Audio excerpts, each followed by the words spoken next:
This episode of On the Line is presented to you by Living.fit, your one stop for all your fitness needs. Make sure you go download the app Living.fit today. Now here's the show.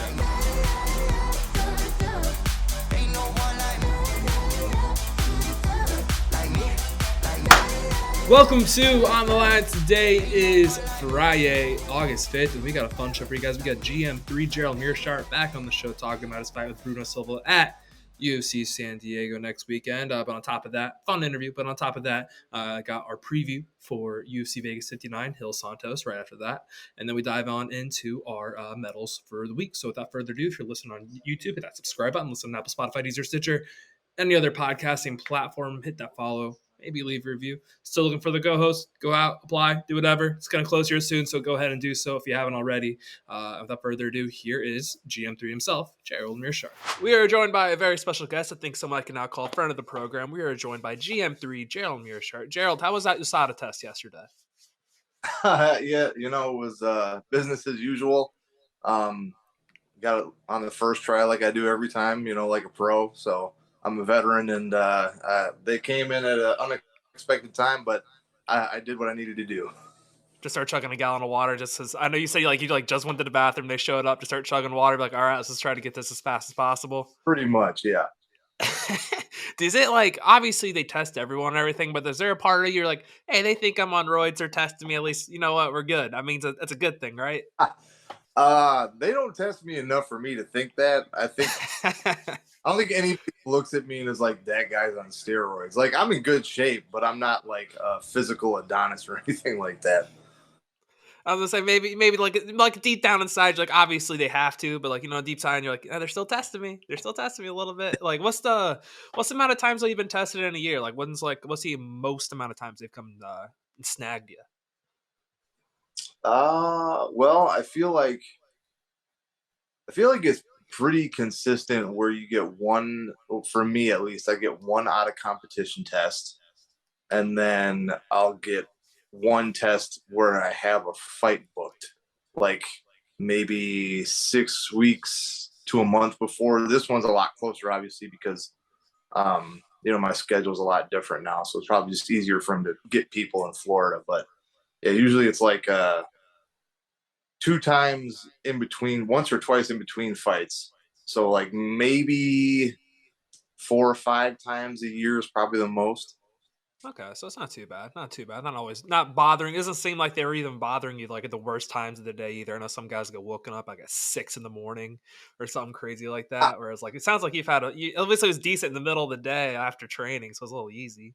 Yeah, no, I actually have had one time before, a guy, he's retired now, but his name was Roger, or he's retired from USADA at least. Really good dude. I got to know him pretty well, but the first time he ever showed up, I was living in a not so nice neighborhood. He was knocking on the door. Luckily, he was knocking loud because I wouldn't have heard him otherwise. We were all asleep, but he was knocking on the door at like 6:30 or 7 a.m. or something like that.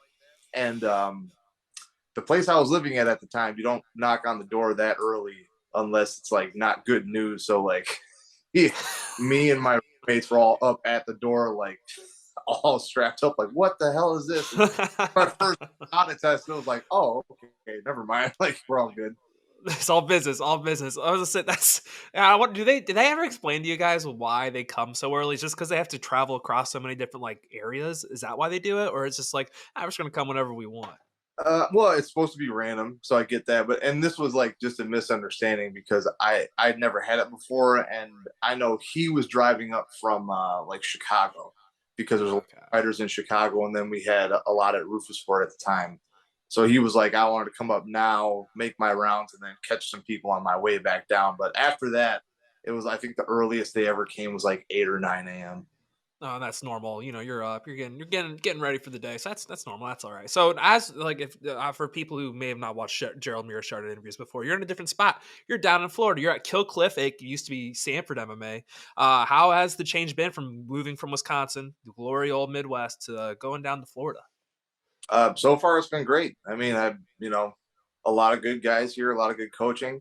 It was just one of those things where Rufus-Fort is just kind of going through a rebuilding phase, so to speak, right now. lot of young guys, a lot of lighter guys. So, I couldn't get that. I couldn't get the same work that I needed. So I just had to find another spot. There's a lot of guys that used to train at Rufus Fort down here. Brendan Allen's down here, Jared Gordon, and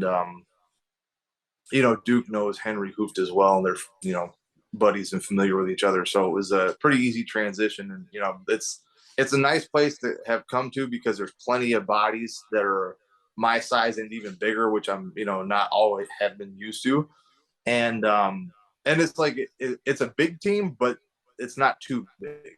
You know what I mean? Like there's enough Yeah. guys that you always have good goes no matter who's in or out, but it's not it's not overpopulated. Yeah, like AT&T, there's just like a million people there. Like I don't have to talk shit. Like some people like that kind of stuff. Like that's a math. Like there's so many people there. Like it's just like absurd the amount of people there. So it's like Kill Cliff's like a little in between. Like by the way, do you know why they changed the name from Sanford to Kill Cliff? Was it like a sponsorship or something?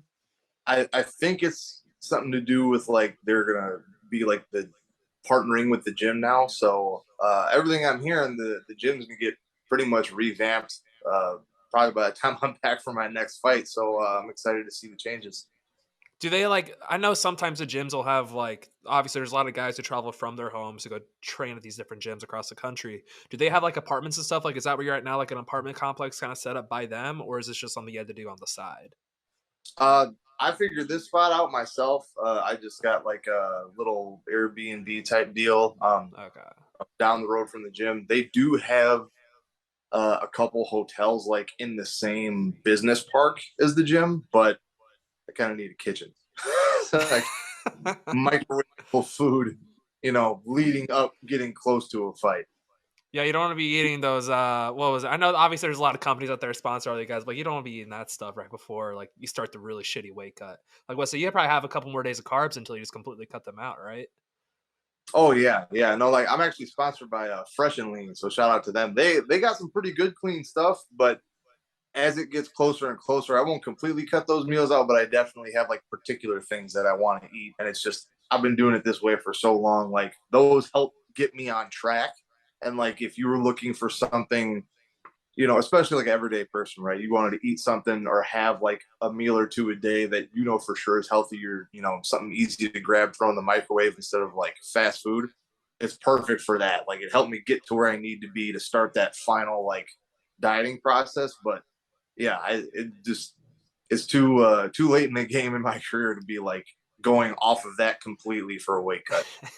You don't. Yeah, you don't want to be doing that. You don't want to be doing that. You got half the battle is getting to the scale. And it's like the professionalism. Like I don't think you've ever missed weight, have you? No, no, I never miss weight. The only time I even quote unquote came close, I had notified the show or the promoter and all that like I think 2 or 3 weeks before, and that was when I eventually moved up to middleweight. I was like, hey, because I used to fight at welterweight, and I was like, hey man, it's not coming down. I'm trying everything I can do. Like, there's no way I'm going to be able to make 170. So I was like, I'll still fight if you want to change the opponent, if you want to see if he's cool with moving up in weight. Like, it's up to you, but I'm not gonna jerk your chain around and like just show up over. So Yeah, I mean that's fair, and that's fair, and that's just kind of just naturally how it goes. So, what is the biggest difference from being in Florida and being in Wisconsin at this point? Like, what's the big thing? You're like, yeah, that wouldn't fly in Wisconsin, or like that wouldn't fly here in Florida.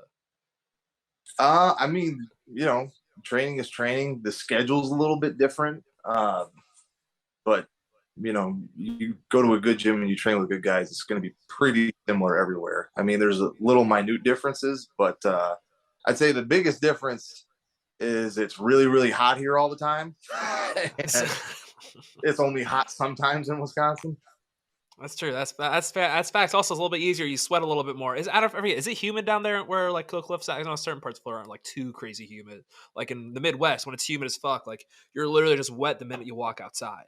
Yeah, I mean it's pretty humid. I'm sure there are worse spots, but like I definitely feel it. But it's been pretty much every day here. It's like between 88 and 90, and it's so I think it's rained once or twice since I've been here. And yeah, I've acclimated to it now, so I'm not dying and losing all my electrolytes every practice because I'll be fighting in San Diego, so I'll be in like a similar climate, right? But even with all that, I still sweat plenty, like even having adjusted. Yeah. And so let's talk about it. You're going to San Diego. This is your first time fighting in front of fans in like 3 years. I feel like, I mean, you asked for the Sean O'Malley path, not getting the Sean O'Malley path. Kind of took Bruno Silva, another one of the hardest guys to fight in the 185 division. But I feel like he probably saw, oh, fans, hell yeah, sign me up. Oh, absolutely. And you know what's funny? I said that like kind of halfway joking, and I'm surprised how many people took that super serious. And it was like, you can see me laughing. And I even have Yeah. people that I know, they're like, I can't believe he said that. I'm like, you have my phone number. Like, you can just talk to me. Like, it's not that serious. On top of that, that's kind of like the second layer of the joke because it like at all. I don't really get easy fights. Like maybe the easiest fights you could say I get are favorable matchups stylistically. But first of all, every fight in the UFC, there's no easy fights in the UFC, right? And second of all, I consistently get guys that are like either the next big thing or are undefeated and all this kind of stuff. So it's kind of like a tongue in cheek comment I made.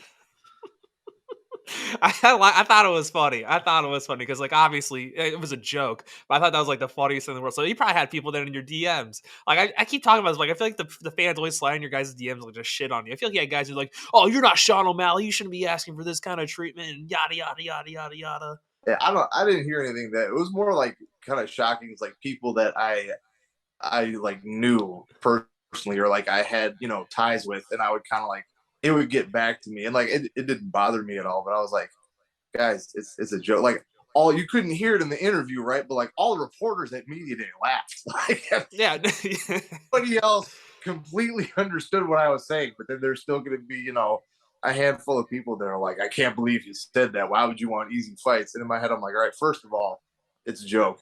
Second of all of you love Sean O'Malley, and he literally has said that. And it's again, I'm not knocking it. That's a smart thing to do. Why would you fight tough guys until you get paid for it? Like, I don't get it. Well, you are a tough motherfucker. I mean, you literally don't say no. I feel like it's another reason. Like, it's also a joke. Like, you took Hamzat when no one wanted to take Hamzat. So it's like all the other kind of stuff. Like, you've taken so many guys. There's just a lot of people would say, and you're like, yeah, fuck it, I'll do it. Who cares? Let's fight. Yeah, no, I literally probably will.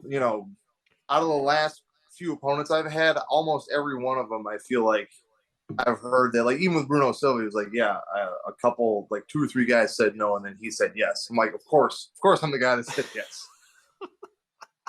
It's just the way it is. But that's just the respect of the game, and I feel like it's one of those things too, where like the UFC, will say theoretically, God forbid you go on a big losing streak or whatever, they'll keep you around longer because you keep saying yes and you're down to fight, which is kind of what happened. Sam Alvey, very popular fighter in terms of people are like every time they bring up his fight, bring up his name, or someone gets cut, someone has like that cigar meme of him being like, oh, he's still on the roster. It's just because he always helps out the UFC, and they reward him for it by like, hey, you can fight out your contract. But that's not gonna happen with you. I'm not worried about that. You've taken away hype trains before. You're gonna do it again, I hope. But talking about this fight, man, real quick before I actually dive into it, if you were fighting a guy, let's say like Alex Pereira, and you knew you had an advantage in say like grappling or whatever, would you go out there and grapple him, or would you go out there and try to stand and bang? I absolutely would try to take him down. And this is the thing: you can still make grappling fights exciting. You know what I mean? Because if you go out there, you jump on them, you choke them, people will still lose their mind, and you can take them down too. You don't have to choke somebody or finish them with submission. You can beat them up on the ground, and it's still exciting. So I don't understand why you wouldn't do that. However, he is very long. He uses his range well. So getting to him to get a takedown, like I don't knock Bruno Silva for his approach at all because he found some success. You know what I mean? And like for a stand-up technique, like he's not the slickest guy on the feet. Don't get me wrong. Obviously, he's a kickboxer for a reason, right? Yes, yeah. You watch him, it's like, okay, you're really long and lanky, so you have that advantage, and you just have ungodly power. So you don't need to be the slickest guy. It's like a Deontay Wilder, right? Like no one's gonna be the best like pure boxer of all time, but the dude can throw hands. You know what I'm saying? But yeah, he again, Bruno Silva in that fight, he had some success on the feet. He was cracking him too. It's just dude's a little bit longer, hits a little bit harder. But yeah, if it was me, I would have taken him down. Well, I was actually referring to Sean Strickland in that aspect, essence, but same. I guess same thing. But regardless, so this is going to be a fun fight. I feel like obviously, it's another big prospect you get to fight. It's another advantage where you're being counted out probably again. I haven't even looked at the odds, but I'm assuming you're probably an underdog again. What excites you the most about this outside the fans? Like, what excites you most about this opportunity? I know he's going to come to fight. He's another tough guy. He also has a lot of fights, kind of like I do, which is getting less and less common in the UFC and like in MMA in general. And that's not it's not like a knock on any of the newer guys or anything, but a lot of guys are coming from other sports where they're building themselves up in different ways where they don't need to have a lot of pro fights. So him and I are kind of the last of a dying breed in that sense where we got more than 20 fights. You know what I'm saying? So that I know that's kind of a cool thing. And again, seems like a nice, respectable guy, but he comes to fight. I'm not going to have to like chase him down and worry about him, running from me or playing a point game. Like he wants to get in there and mix it up just as much as I do. And bring excitement to the fans. And like it takes two to tango. Like you can't get a fight of the night bonus if someone's just trying to point fight. You get a fight of the night for exciting everything. Like it's like you were talking about the grappling aspect. Like there can be fun, exciting grappling fights. I feel like Saryukian and Gamrot. Like that was one of the most fun fights in terms of grappling and stuff like that. That was exciting. That was so much fun to watch. And grappling can be fun. And so I mean, maybe we'll see some grappling. Who knows? You might stay on the feet. You got to go with the flow of the fight and see where your advantages are. I'm assuming you have a game plan. I don't want you to give it away, but it's going to be a fun fight regardless. And I feel like for you, it's kind of like you're just going in there, game, whatever. And without, obviously, I don't want you to say the game plan, but I'm assuming you want to grapple. Here's the thing. Even if I said I didn't, statistically speaking, pretty good chance at some point there's going to be some grappling involved. You know what I mean? Yeah. Like even like the Muradov fight, like I stood more than I grappled with him, but even still, it ended on the floor. So it's like for me to say that I won't grapple at all that would just be ridiculous. Now I don't plan on just like shooting right away and trying to take him down because he's got good wrestling and jiu-jitsu. He's got good takedown defense. He scrambles really well.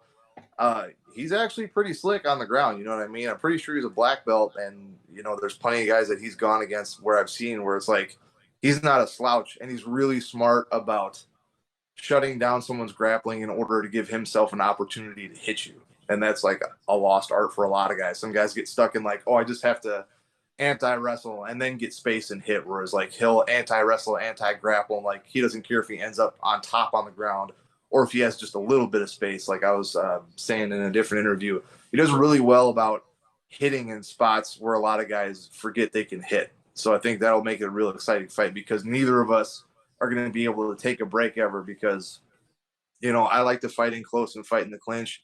He likes to fight in the clinch. We both grapple, and like when we grapple, we generally like scramble a lot. So it's gonna be fun. Feels like almost a guaranteed fight of the night. I feel like kind of based on what you're talking about, whether you're expecting this to go. It sounds like almost a damn near guaranteed to be a fight of the night caliber fight. Yeah, I'm thinking so, and I mean, I'm prepared for 15 minutes of war. You know what I mean? I don't expect this fight to be easy. I don't know if he's ever been knocked out. I don't think he. I mean, he took a lot of shots from Pereira too, so even like he has been knocked out, it's like it might have been just like a ground and pound Oh, situation. yeah, but again, good fighter, exciting guy. I feel like our styles complement each other to give a good fight in that respect. But it's everyone wants to go out there, throw a punch or a kick, and like do one thing and like have a quick, easy finish and sail off into the sunset. But I am 100% aware that it's not going to happen for this one. No, it's not. But real quick, I don't think I ever asked you about the Hamzat fight. Just out of curiosity, what was your game? Like, obviously, I ended fast. Like, what was your game plan for that? Like, what was like what was your team's like kind of idea of how you're going to take him out? That was so many things wrong with that. But like, so everyone was like, oh, I was running away. But the idea was like move backwards, get him to overextend himself, and then catch him coming in. Problem with that is two things. One, he likes going forward and he never really gets out of himself. And two, I'm not like a super slick guy going backwards. Like I'm not bad. I can counter strike well, but I've never been a guy that can like jab, dance away and then like catch you coming in because, I'm not, and I wasn't like long enough to really rationalize that anyway. But at the time, that's what we had to go with. I guess I somewhat stuck to the game plan, but yeah, that was a stupid idea, and you live, you learn. To live and learn. No, I was just curious. I don't think I ever asked you about it. I was just kind of curious of what was the game behind that. So I don't, and I didn't want to talk too much about Jocko. I didn't want to go back. He did call you a dick sniffer, which was, as we said in the last interview, kind of stupid. Like, did you ever bring that up to him? Like, dude, I'm not a dick sniffer.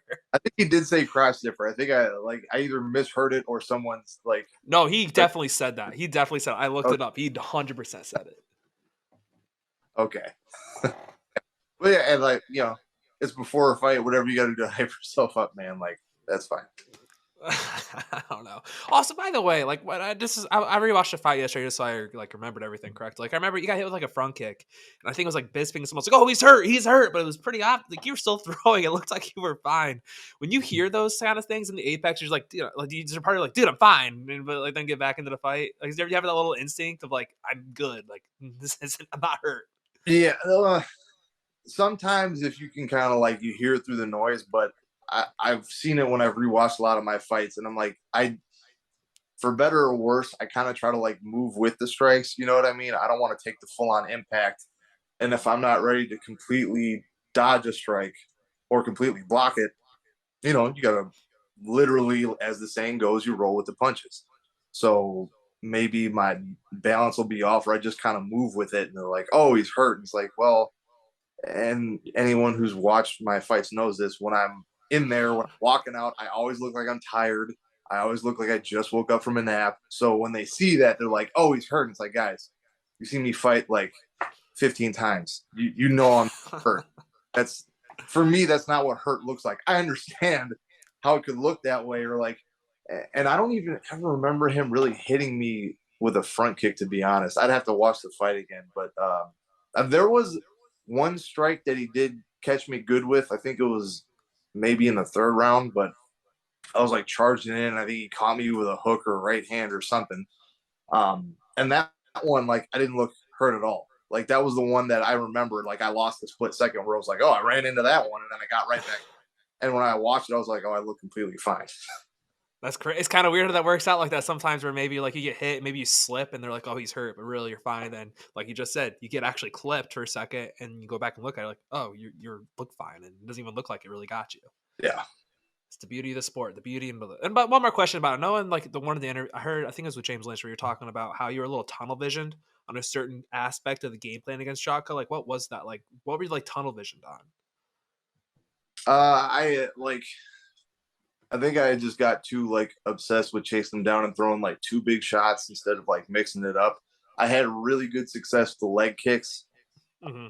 I should have doubled down on that more because it's like I couldn't catch him with the hands. His really good movement, uses length really well, and he moves kind of like awkward. It's even more awkward than it looks watching it.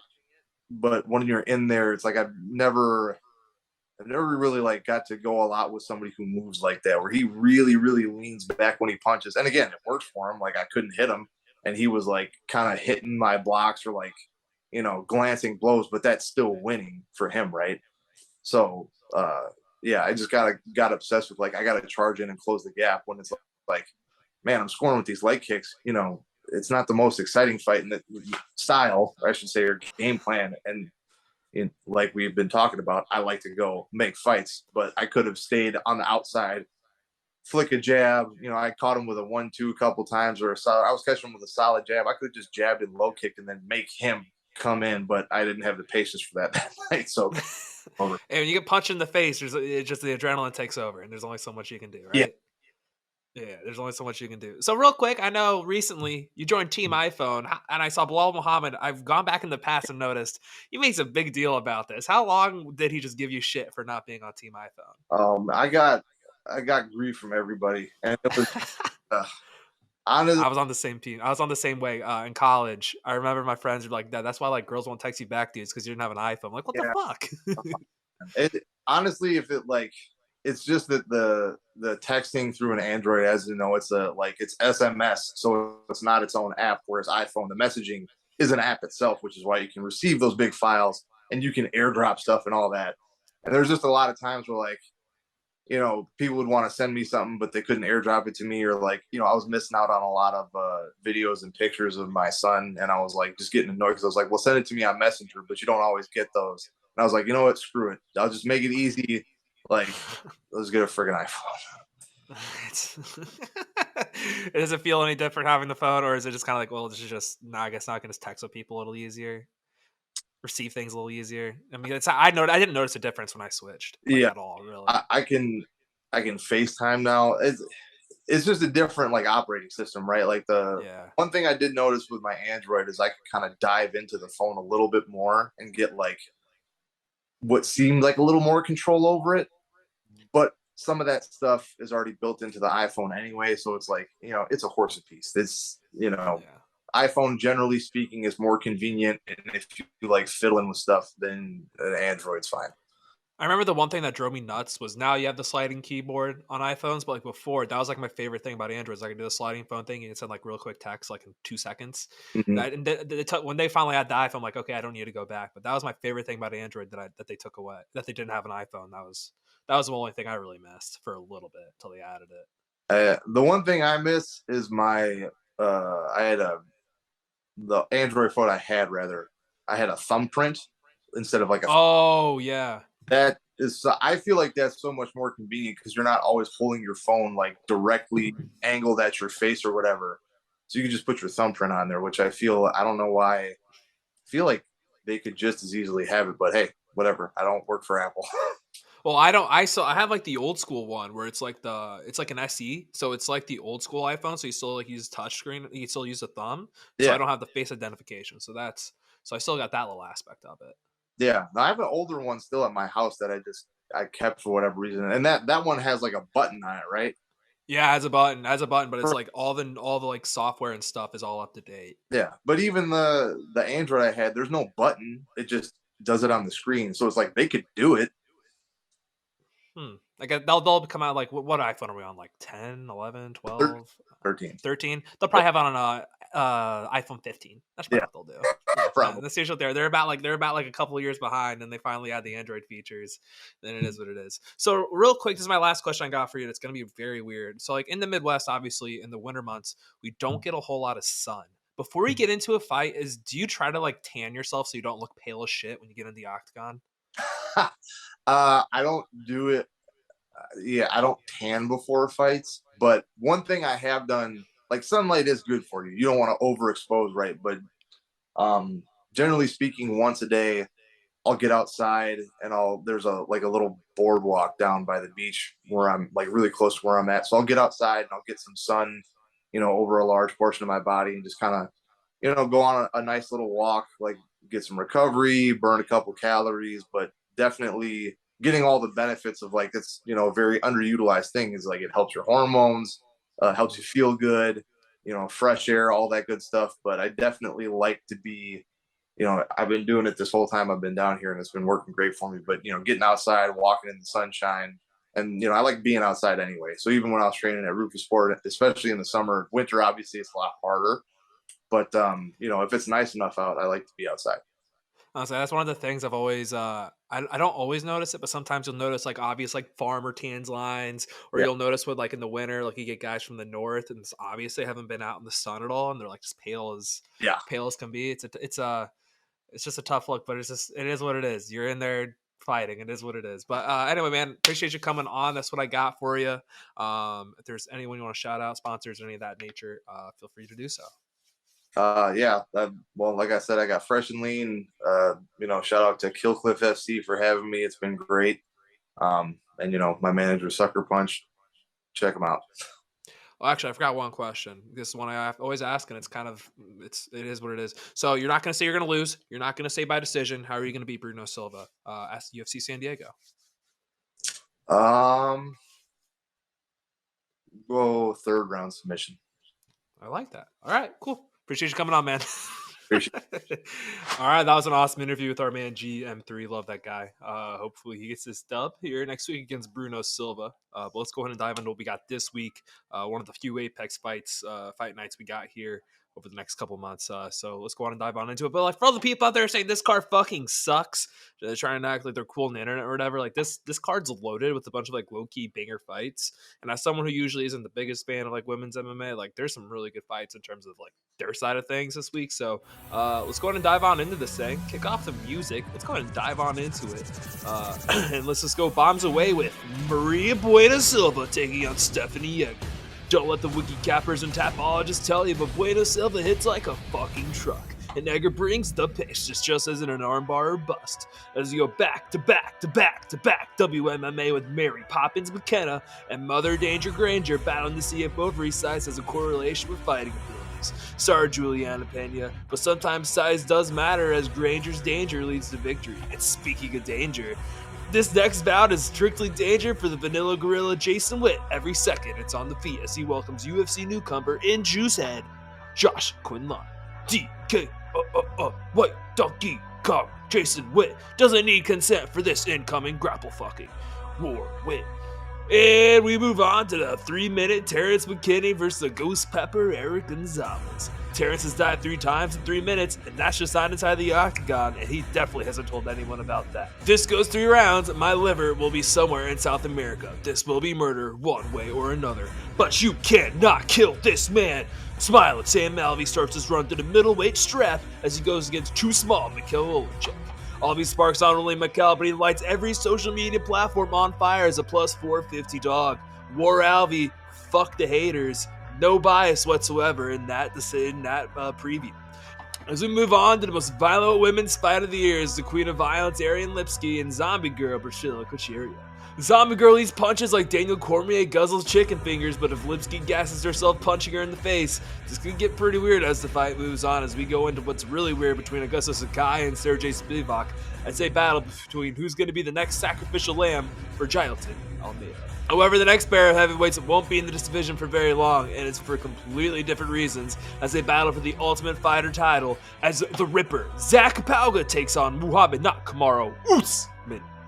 Barring a Hail Mary shot, Zach is going to rip Usman's hopes for the title away as he works his way towards an eventual run at 205. As we go toward the people's main event, the violence main event, DUI Jeff Neal takes on Vicente Kyle from Nelk Luque. Getting denied his Diaz payday, Luque is out for blood as D.U. Neal plays victim, but will somehow go to a decision despite bomb after bomb after bomb. And now the main event of the evening as the savior of the light heavyweight division, main event Maul Jamal Hill, who takes on the rubber hammer Thiago Santos. Touch 'em Up University is giving out free lessons this week, and Thiago Santos gets to absorb all that knowledge firsthand. War Jamal Hill. And that is UFC Vegas 59 preview. We are the least biased program. Jamal Hill. If you want to do a quick little friend of the program parlay, you got Jamal Hill and Zach Pauga. That's like even odds, maybe a little bit better than that. But take those friends of the program. If you want to do like the fun friend of the program one, where we got Sam Alvey plus Jason Witt, it's plus 1,475. $50 returns you $787. If you want to live life on the edge and support the friends of the program, take Jason Witt, Sam Alvey.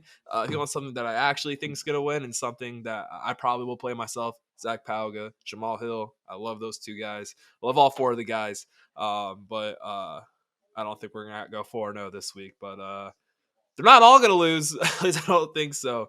But it'll be a fun card. We'll have a lot of Fight of the Night potential fights, I think. This is going to be a banger card. So let's go on and move on into our medals for the week. All right. Fun preview as always. Let's go on and dive on into our medals. Harrison, why don't you kick us off with your bronze medal? My bronze medal is going to Thor himself, Noah Syndergaard. Man gets himself traded to the Phillies, and what does he do immediately after tweeting out a video of him fucking with a Philly fanatic? Tells a Mets fan he's going to go fuck his ex-wife.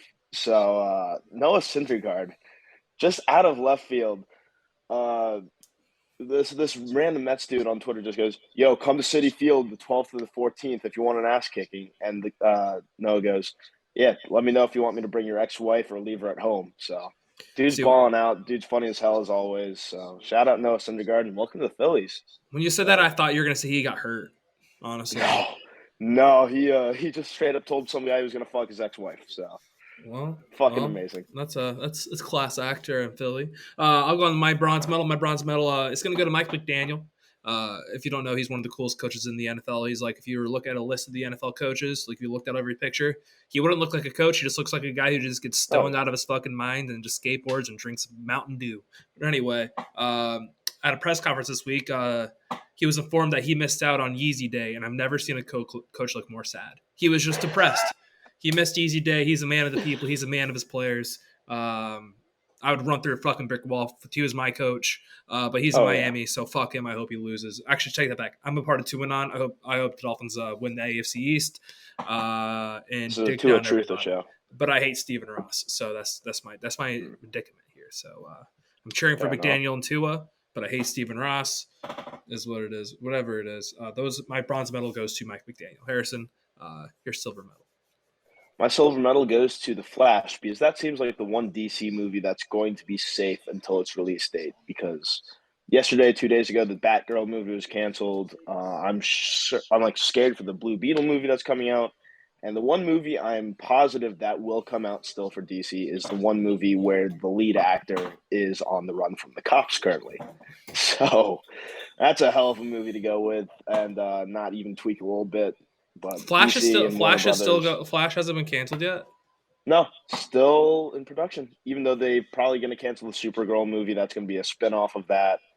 They've shelved the Batgirl movie entirely. They just don't know what they want to do with their DC products over at Warner Brothers, and it's funny as hell to watch. I'm already over superhero movies. I'm not gonna lie. Honestly, I'm getting to that point. Bullshit. Bull fucking shit. I know. Every time we have anything on this show, it's superhero. We're Philly. That is so much cap. That is cap. That is cap. I'm getting. I don't know what it is. I'm getting tired. I'm getting worn out. That's cap. That's so fucking cap. They're gonna have some fucking bullshit tomorrow about the new Spider-Man movie. They're gonna be all the way back in. It takes so little to draw me back in. Yeah, I was say that's some bullshit. That's like, yeah. All right. My silver medal goes to Dane Cook. If you're new to the show, maybe you haven't been around here for a while. I love hearing these love stories. I love stories that are just terrible. Romance is in the air. Romance is always in the air when I'm on the show. And Dane Cook got engaged to his longtime girlfriend of 5 years. Her name's Kelsey Taylor. She's 23. Do the math for yourself. What's over 5 years ago? She was 17. So he's been dating her since she was pre-18. And they said they were just friends before she was 18. Rose Namajunas and Pat Barry, no big deal. And kind of predator. But shout out to True Love because it happens again. It always happens in Hollywood. These 50-year-old dudes date these very young women. Shout out to the Gold Diggers. They win. So actually, check that. I take my silver away from Dane Cook. I throw it at Kelsey Taylor because she's gonna have a fucking bag when she's 40 years old or when Dane Cook dies. So shout out Kelsey Taylor. Yeah, maybe if you're 50, maybe stay away from 14-year-old girls just in general. Just a thought. Just a little advice. Just a little advice. Don't be chasing after them youngins. Harrison, why don't you move on into your gold medal? My gold medal goes to the Padres for putting the fucking Nationals back in their place at the bottom of the division. It's just so funny to see how well the Padres have turned this season around after not having Tatis for the longest time due to injury. And now they got Soto, they got Bell, all for Voit and a bunch of prospects. That is win-now mentality and good for the Padres. And it's funny to watch the Nationals fans go into disarray again. I don't know. They got some really good prospects. So I don't know. They got some really good prospects, yeah, but man, they were always going to get fucked here. They got something back though. Even though they didn't get Hosmer, they got Abrams. Abrams has been pretty good. He's played for the Phillies all year. He's a young prospect. The Nationals did all they could. They're not obviously they got rid of Soto, but the Padres are in they have to win the next 2 years because Soto's not going to resign. This is win now. They have to win now because Soto's going to go to LA or New York. They're the only two teams that can pay him what he thinks he's worth, unless. I don't even know who else can. Now Chicago won't. They don't. They have pockets, but they're never going to dig in. I don't know. Probably those two. It's going to be LA or New York, which is why baseball fucking sucks because the best players always go to those two teams. While like in basketball, football, whatever, they can go literally wherever. So it's that's another reason why baseball sucks. But it is what it is. I mean, small market teams are getting fucked in baseball. Yeah, baseball small market just doesn't exist. But it's those teams they're farm teams. They're just glorified farm teams. Which is, again, why baseball sucks. I like watching it, but it's not the same as NFL, NBA, where NBA you have a general idea, but like anyone can win. In baseball, it's like you can pay to win, which is why also like the athletic stories are always cool and things like that. But I hate that shit with baseball. It sucks. Yep. I thought you had something to say there. All right, my gold medal goes to Dictator Goodell. He's back. He's like an anti-hero in this entire thing. Let's use a little reference to Harrison, I understand. I don't know who an anti-hero is in any of the comic books, but sometimes he uses his powers for good. Sometimes he uses his powers for evil. And it looks like El Fuhrer Goodell is going to use his powers for good this time around. And he's going to suspend Deshaun Watson for over a year. I love it. Browns fans are in shambles. I love the fact that the Browns are also actively cheering for the Browns to expose the other NFL scandals and take down the entire NFL because they gave $260 million to a sexual predator, a serial sexual predator with almost 60 potential cases against him.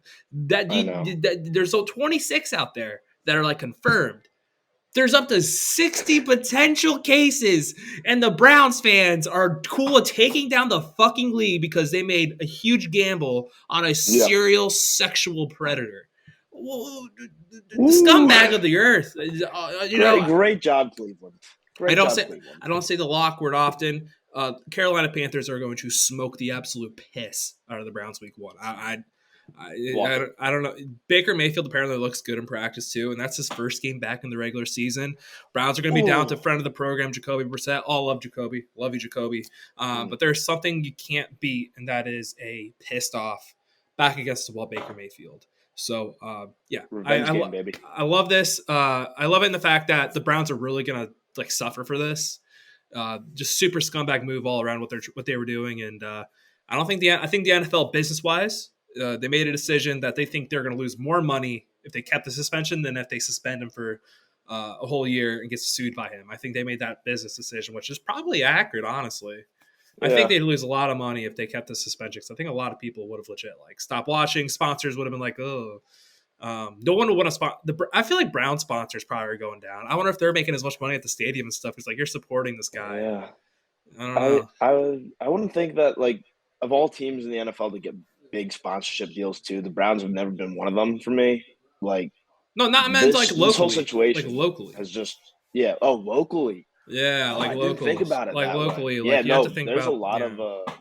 I'm sure there are a lot of local small businesses who are sponsors of the Browns who are like, yeah, we don't want our name associated with 60 goddamn cases. It's absurd, man. I think it's crazy to have to come out and say he's a bad person. Like, he's a great football player. Don't get me wrong, top 5 quarterback. Oh yeah, but Jesus Christ, like at some Horrible point, at a certain point, it's not a coincidence that there's 60 fucking potential cases. Like, I don't know why it's crazy, man. It's just Cleveland fans are trying. Cleveland fans are just trying so hard to make it seem like he's a victim. He's not a victim, dude. No. He is the perpetrator of the violence. He's a fucking predator, dude. Like, it's nuts. It's fucking nuts. But R. Kelly made great music. Still a piece of shit. Still pissed on people. You're still pissed on people. I do want to give some shout outs. Let's go on a positive note. Antonio Brown. Shout out to Antonio Brown. He put the right people around him. A shitty rapper with his shitty dance, and it's gone viral. Good for him. It's like this or some shit. I don't know. Yeah. Yeah, it's like something like that. I don't know. I'm going to figure out how to do it, though. But a dance. I do that at the bars anyway. I just Euro step my way around. Like, if I'm walking through bars, I'll be like, ooh, ooh. All the time. Ooh. That's like my favorite thing to do nowadays is just to Euro step people when I go through a crowd. It's so funny because people react to it sometimes and they try to like get back and squat your shit. Yeah, it's all in good fun. It's all in good fun. Oh, yeah. But yeah. So shout out Antonio Brown. Also, give a shout out to Russell Westbrook. Can't give him a medal for what he did, but there's a video went viral of him playing just some random ass pickup game, and he yells "ball game" and just bricks the shit out of one of his terrible jumpers from like the top of the key. Yeah, he's like me for real. He's like one of us. He is one of us. I will say that Russ is a player of the people because he does exactly the same thing we all do when we go play pickup, just a little more athletic. Harrison, you have any more shout outs? No, I got it all in the thing. But, shout out David Robertson and for returning to Philadelphia and getting a second chance for the Phils. It was a good week for me as a Phillies fan, but Flyers just keep doing dumb shit. The Phils. Cares. So let's go ahead and I've been that was a good one. I was waiting to use that one on you. But anyway, that's what we got for the show. We'll see you guys next week. A lot of fun interviews coming up. We got what's his face?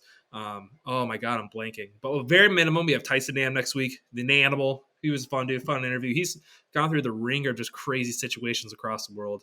And then, oh my God, I can't remember his name, but we have someone else coming on the show. We beat up William. You knocked out Will Knight. Devin Clark, that's who it is. Have him on the show too. Not just because he knocked out Will Knight, just because I always wanted to have him on. So shout out to Devin Clark. See you guys next week. And see ya.